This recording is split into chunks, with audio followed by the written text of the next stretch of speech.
So, why can't we just read the conclusion when we're reviewing an article? And I'm guilty of this myself. Sometimes when I'm preparing slides for talks, that's what you kind of focus on. But I know very, very well in my editor role, when I'm reviewing a lot of papers more critically, that peer review is not perfect. It's been some papers, it's their second or third cycle when I suddenly realized something that I didn't pick up the first time. Reviewers have their own biases. We're all human. There's a lot of cognitive heuristics that come to play when you're reading a paper. You know, your confirmation bias is a big one. You know, things that reinforce what you already know, you'll maybe pay more attention to than something you don't know as well. There's framing that goes on. Counterfactual thinking is a big thing in medicine, and you hear it on speakers. You heard me talk about, you know, my last case was this, and that frames how you deal with the next case, and that's actually something we're all prone to. So it's really important when you're trying to read a paper to, you know, do your own assessments, really think critically. Just because it's published even in a prestigious journal doesn't mean that there's not, you know, Sam said some minor nuances. Sometimes there's pretty important things, but it kind of comes down to what does the article really say and how does that apply to you, your practice, your patient. This is an example that I don't know how many times I read this paper early in my career. This came out right when I was finishing my residency. This really changed practice when we all began to practice damage control orthopedics and went to unream femoral nailing. But this is a paper in Journal of Trauma that Chris Papa wrote and colleagues, and they looked at 106 patients, all had an injury severity score greater than 18, so they were multiply injured patients with severe injuries to at least two body systems. They all had a femur fracture that was nailed. They were admitted within 8 hours of injury, and they were grouped into those that either did or did not have a chest injury and those that underwent early or late femoral nailing.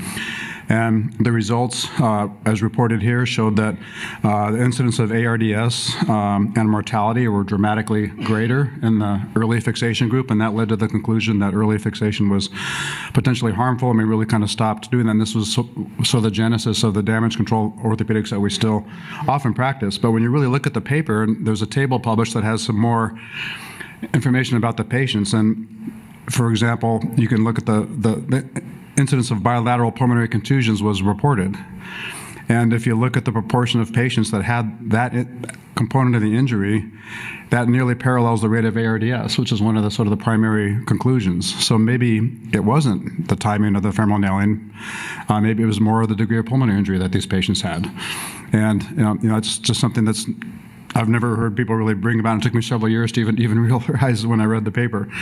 So what do you look for? A good paper is maybe not the best word, but a well-done study, something that you can perhaps trust a little more. So ideally, a paper is simple. It has a single hypothesis, or it has a hypothesis. You'd be surprised how many papers really don't have a hypothesis when you look for it.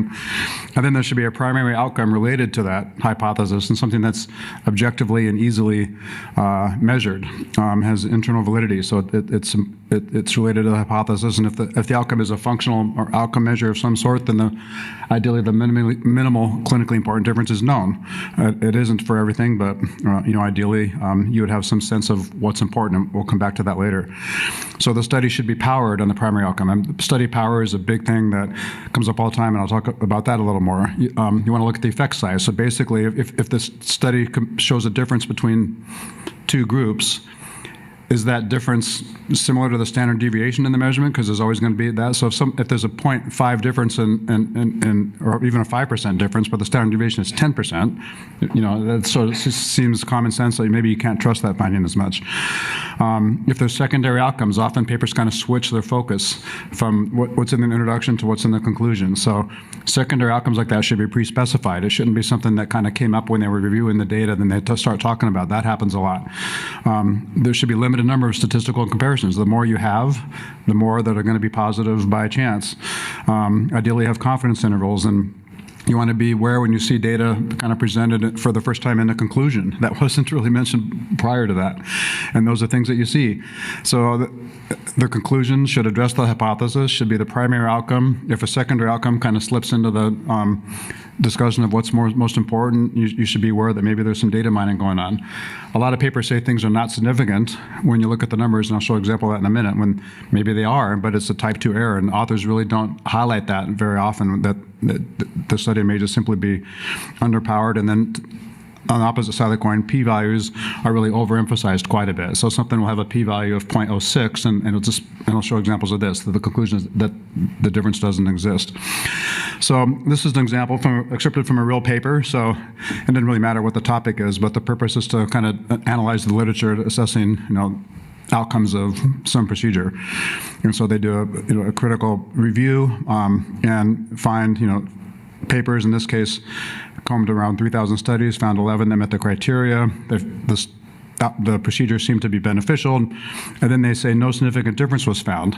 A difference, where'd that come from? They were just looking at one thing. They never mentioned a comparison, and now they talk about difference. So, and then they talk about comparative efficacy in the final conclusion. So, these are examples of things you have to be aware of, and I'll show some more examples from the literature as well.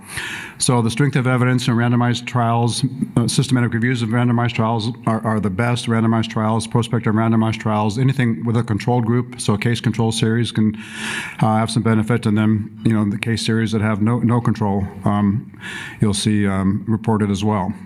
So does it apply to my practice? Is the institution where the study is performed similar to mine? Is the surgeons involved?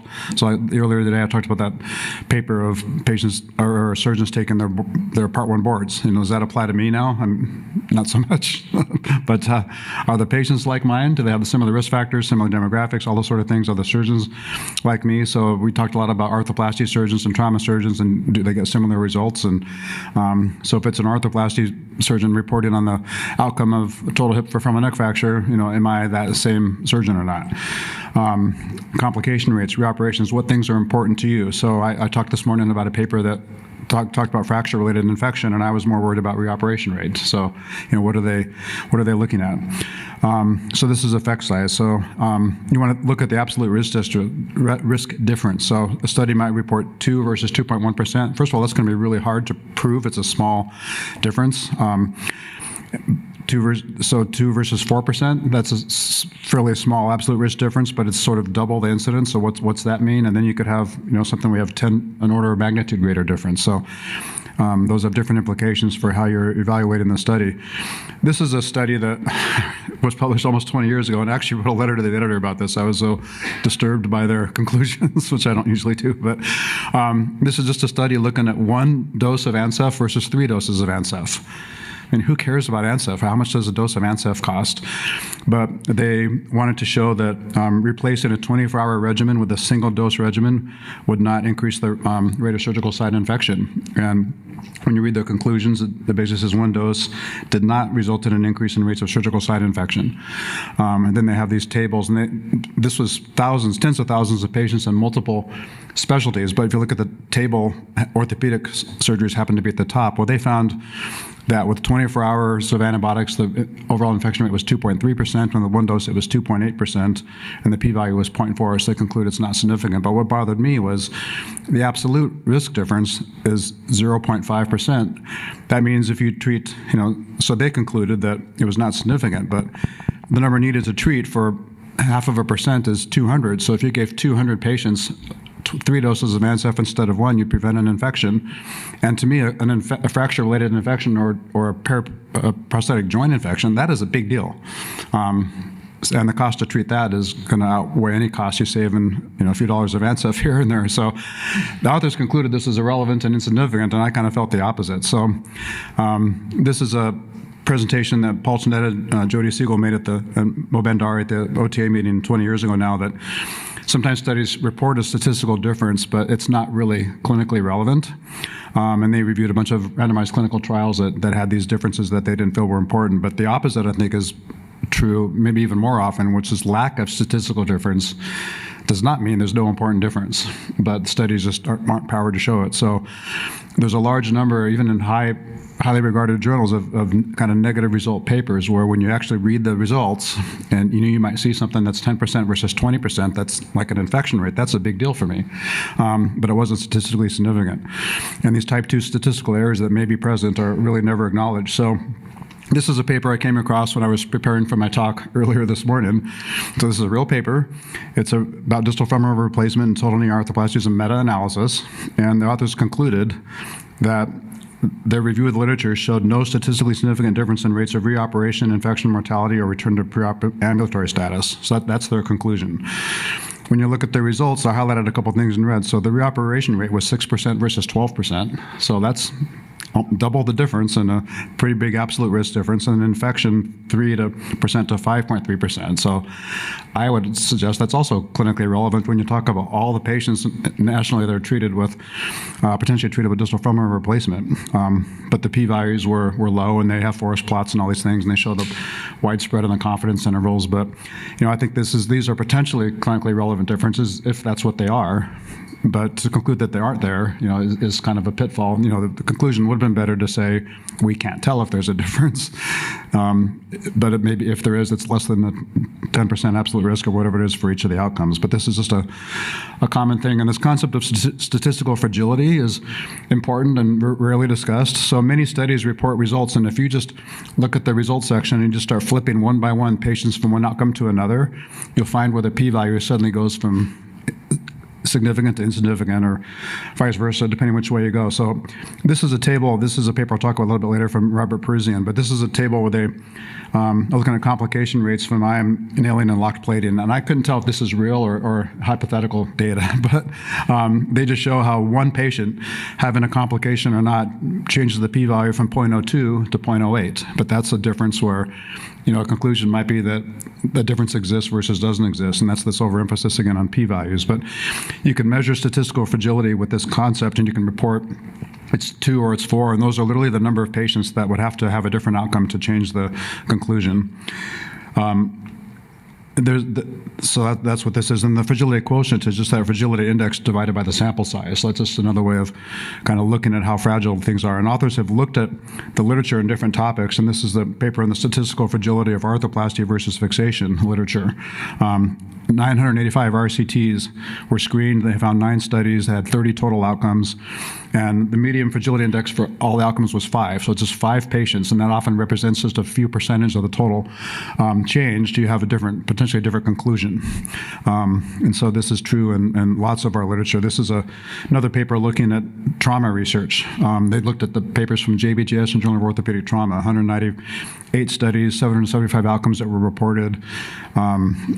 The median fragility index was 5, so representing, again, just about 4% of the total patients. If they had a slightly different outcome, say they came in a week after the study ended and had a complication that you didn't record, those sort of things. So this just shows you how the conclusions that you read, and that's why just reading the conclusion, may not give you the right idea. You've really got to dig into the papers and some of these nuances.